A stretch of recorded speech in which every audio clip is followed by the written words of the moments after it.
if I may continue in English. In the last few days, the opposition has made some comments about whether meeting residents, doing block visits, is it really useful or not? Is there a worth in the Meet the People sessions? They have also offered some simple suggestions that they think will solve all our problems. You've heard some of them. We have not. Because no simple solution is going to solve all our problems. No policy position is going to work for all our citizens all the time. We know this and we worry about this. And we want to make things better. We believe that serving our residents is not just about coming up with great ideas, but also making sure that they are carried out properly.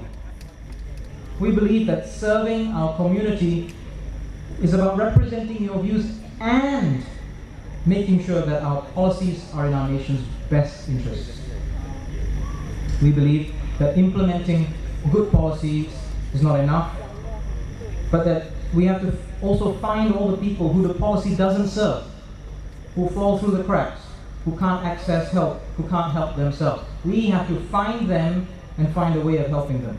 The opposition thinks that the whole of Singapore is on Facebook, that everybody with a problem has emailed them already, or clicked the like button on their fan page. We know that this is not so. And that is one of the very good reasons why we put a lot of effort into reaching out to the residents. We go door to door. We meet them in the coffee shops, we meet them in the markets, and we hold our Meet the People sessions.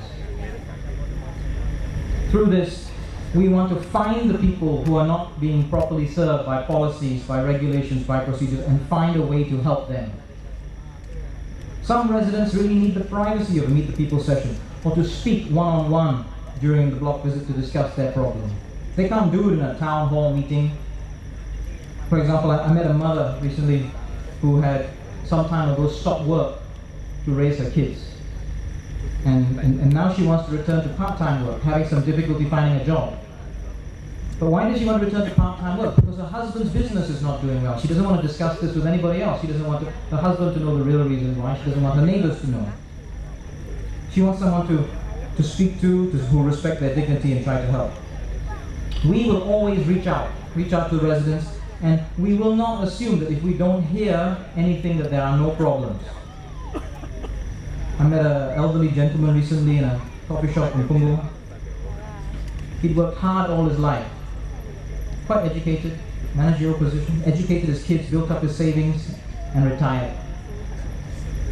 He and his wife downgraded to a smaller unit after the children left home.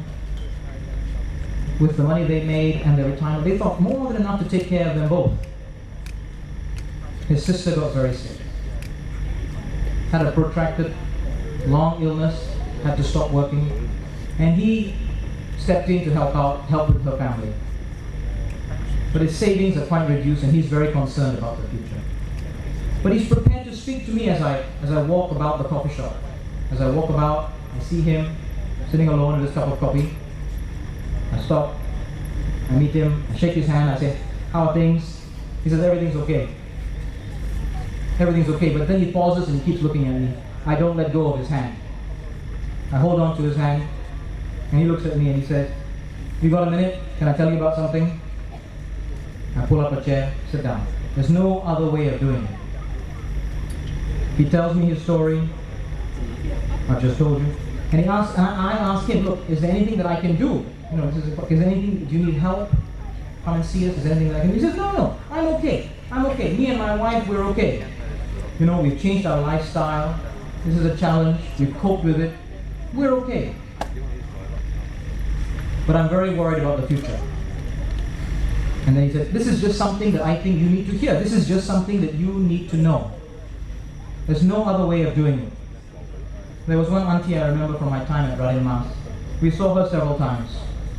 Wrote many letters on her behalf to various agencies. And then one day she came back to see us.